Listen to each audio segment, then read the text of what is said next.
Hello, ladies and gentlemen. It is a beautiful day here in Michigan right now, southeast Michigan. It's almost 80 degrees today, and it's supposed to be that way again tomorrow. But sadly for us, well, kind of good. It's cool in here. We were working in the shop. We got the old 4430 out of here. That thing had been sitting here for years, and it feels so good to get it out. We have the 4440 right here now, and we are going to be taking the head out and getting the head gasket redone and getting the head checked out.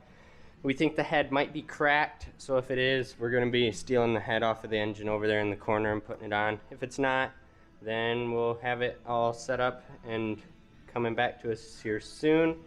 Hopefully this tractor can be done in about 2-3 weeks because we do need to get the corn planer in here.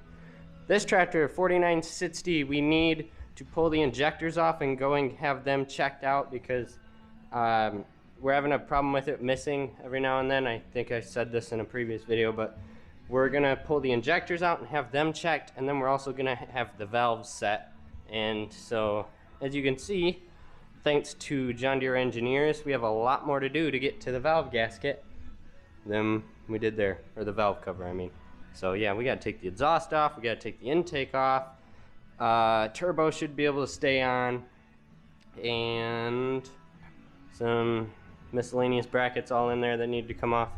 And then I got the marker light switch for the semi off of eBay in the mail today, so we'll be putting that on because the marker light switch broke in that truck and Uncle Billy got it to be on, and so it's just been on 24/7, and we think that might be what's drawing the battery, but we don't know for sure. So I'm going to slap that in before I roll the camera here inside.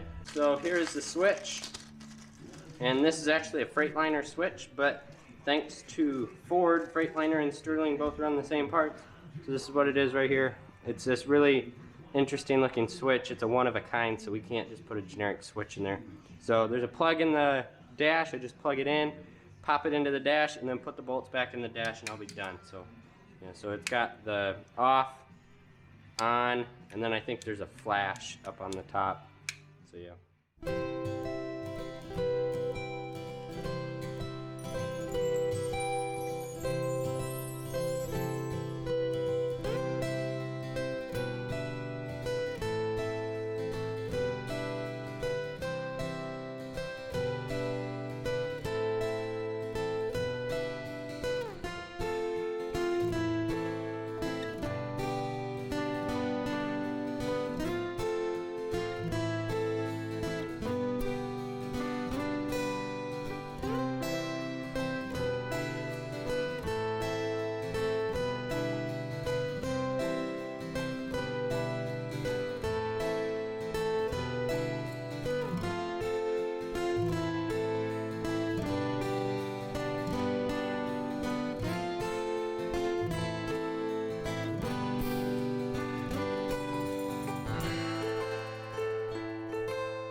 Here are the injectors out of the 4960.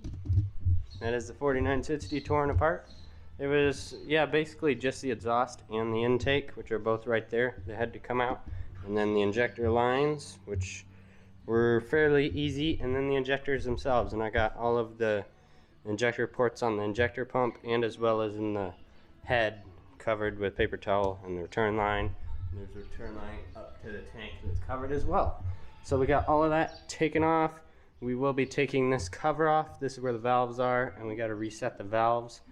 And then once we get the injectors back, when we take them in, we're taking them in on Thursday. And once we get them back, then we'll be putting them back in, as long as none are bad. If there's bad ones, we'll have to buy new injectors. But yeah, and then we have this tractor torn apart. We got the injectors out, which these injectors were horrible. So yeah, we'll see. We'll take those ones in as well. And we have the head off. That's what that is over there. And the head gasket is literally in pieces right now. So we're thinking it was probably the head gasket that blew. Surprise. Yeah. So we're gonna be cleaning this surface up and taking the head in to get turned, make sure the head doesn't have any cracks in it. And then it'll all be coming back and going back together with the injectors. This tractor's not doing a lot this year. It's gonna spread fertilizer and make hay. That's about it. So yep, that is what we've been up to. I am awfully dirty. Look at this. Yep. So that is it for the day, and I'll come back to you guys when we're ready to put all this stuff back together. Hey guys, I just got done taking all of the clutter and trash out of the cab, and it adds up to about a half a can. And most of it was behind the seat, so yeah. Not a dirty person, just usually I clean this out before harvest, and I didn't this year or last year, and so yeah, just had all of the fitting here. I fit with this tractor with the field cultivator and the packer, and then we did something that we usually don't do, and we baled with it. So we were baling hay with it all summer long, and then it goes on the grain cart, and it was on the grain cart all fall, and then it was on the manure spreader all winter. So this thing has been working nonstop all year long, and it makes a lot of sense why there's a lot of trash in there. And it's all my trash, so I paid for all of that stuff that was in there. I think I need to start rethinking my snack choices, because that's a lot of money in the garbage right there. So right now what I'm doing is, part of cleaning the cab, I'm getting the old John Deere planer monitor out. And so that requires, you can kind of see it laying there on the ground there. We got all of these wires from the monitor coming up and around this way and around this way and up to the alternator where it draws juice. So I'm taking zip ties and cutting all the zip ties going to the alternator, and taking off all the wires off the alternator that need to come off. Some of these are camera wires for the grain cart, some of them are planer monitor, and some were fertilizer, and we don't need electric fertilizer this year since we have a wheel-driven squeeze pump on the new planer.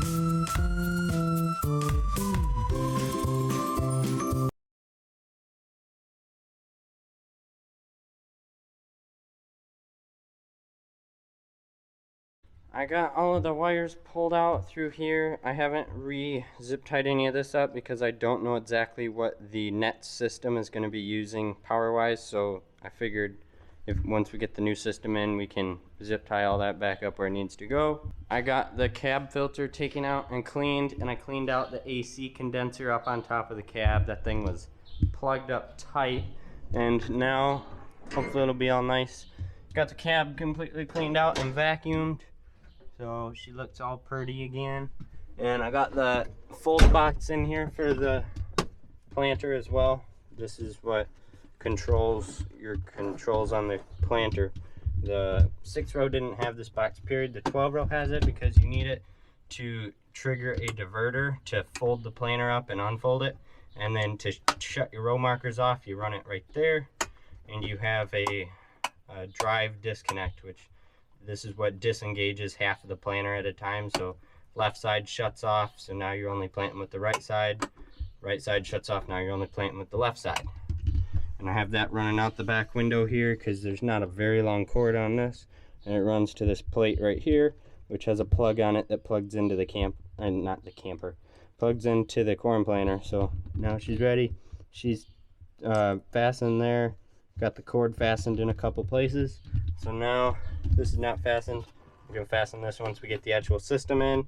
Probably gonna end up drilling a hole through this cab material and through the fender and mounting it right there, and then bending the mount to where it faces a nice direction. So yeah, that's what I've been working on today, but I'm out of time to work on this the rest of the day. I'll be back here again tomorrow, and we'll work on this some more. Well, hello guys, this is editing me. You can see I was just getting ready to start editing my video here, and I think my outro is corrupted, so that's why I have the camera out, because I went over some updates with you guys and they didn't get recorded. So we got everything basically done with the 4960 except the valve set and the injectors, because the injectors are at a shop right now and they're not back yet. So we've changed the hydraulic oil since I had the camera on, because it was milky white, there was water in it, and hopefully it's the last time we have to do that. We did it like 3 times last year because it was really bad last spring, and we've just been changing it as it's needed it, and we're gradually getting that out of there. So we got that done. I washed the windows, I cleaned out the cab, and yeah, I'm just getting some cable management stuff set up to where once we get the new monitor here, which it's in at the precision dealer, we have to go get it. We're just waiting for our meters to be done, our E-sets. They're calibrating them and making sure they're all ready to go. So that will probably be tomorrow when we go and get that stuff. We're also going to be going to a couple auctions and looking around. We're going to be, hopefully the injectors will be done. We'll be going and getting the injectors. And then hopefully when we get back, we'll be able to slap that 4960 back together, be able to get started working on that planter, which I'm super excited to, and we'll be able to get the 44 out as soon as we get the head back. So yeah, that is just gave you guys an update on what we're doing. So thank you guys for watching, and I'll see you next time.